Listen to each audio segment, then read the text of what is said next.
Automated CBC Analyzer. Automated CBC analyzers are computerized, highly specialized equipment for the complete blood count or CBC, which is perhaps the most common routine baseline investigation. It analyzes the parameters like the red blood cell counts, the white blood cell count, platelet counts, hemoglobin level, hematocrit levels, RBC indices like the red cell distribution width, mean corpuscular volume, mean corpuscular hemoglobin, mean corpuscular hemoglobin concentration, WBC differential count and absolute values, platelet indices like the platelet distribution width, mean platelet volume. Automated CBC analyzers are of two types based on the type of differential white cell count: three-part differential cell counter and the five-part differential cell counter. The three-part differential cell counter functions on the principle of electrical impedance to determine the size and volume of the cells, while the five-part differential cell counter uses flow cytometry and volume conductivity scatter to determine the granularity, diameter, and inner complexity of blood cells. A three-part differential cell counter differentiates the white blood cells into neutrophils, lymphocytes, and the mixed cell count.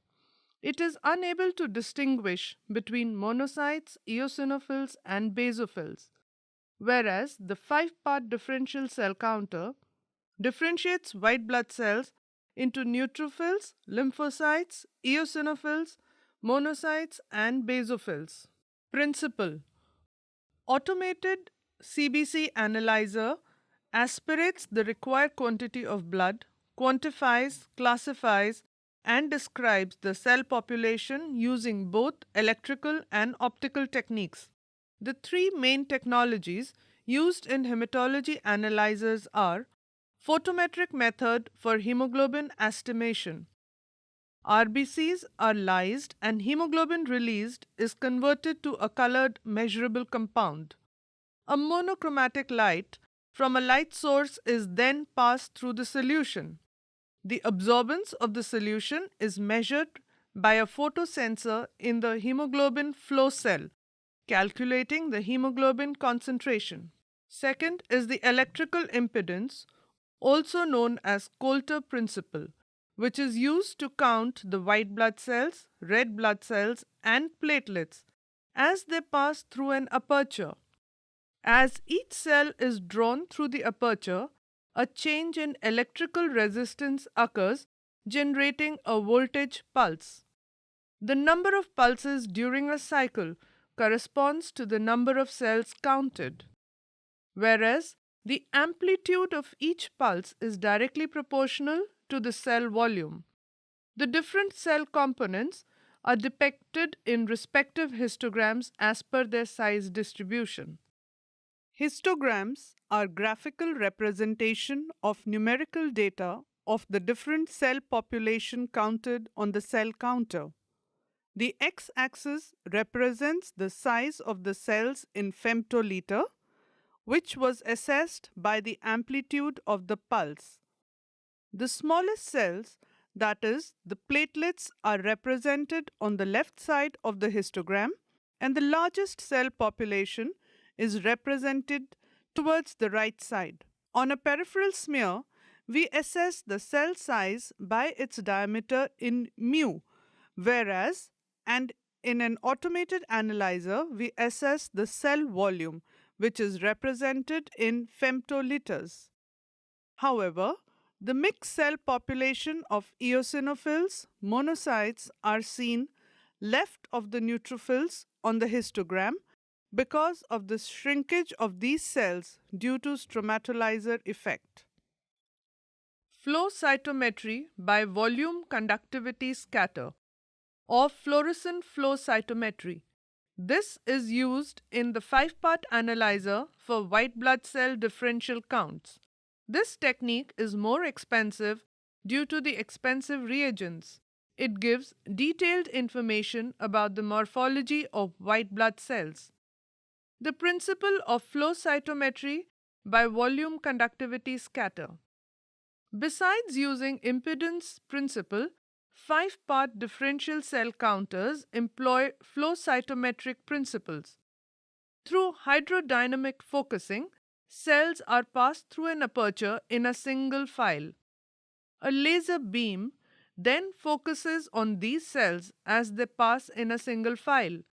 The absorbance and the scattered light generated by each cell is measured at multiple angles to determine the cell's granularity, diameter, and inner complexities. Based on size, granularity, and nuclear structure, the 5 types of white blood cells are separated in 3-dimensional space and depicted as scattergrams. Scattergram. Scattergram is a 3-dimensional pictorial display of the distribution of the white blood cells based on their size and granularity, causing light scatter. In a scattergram, the x-axis represents the granularity of the cells, thereby pushing agranular cells like lymphocytes and monocytes on the left side of the scattergram. Highly granular cells like the eosinophils are pushed to the extreme right of the scattergram. The y-axis represents the size of the cells, thereby pushing the large cells like monocytes towards the top of the scattergram. Atypical lymphocytes and blast cells will also be seen on the top as they are large cells. Mature neutrophils and basophils are moderately granular and are moderately sized and are found in the mid zone. The small cells like nucleated RBCs, the lyse-resistant RBCs, platelet clumps are seen in the lower left corner or as ghost areas. Fluorescent flow cytometry is used in some instruments where fluorescent reagents are used to identify specific cell populations. The principle is same as that for volume conductivity scatter, and in addition it uses fluorescent dyes to reveal the nucleus plasma ratio of each stained cell. The added advantage is the analysis of platelets, nucleated RBCs and reticulocytes.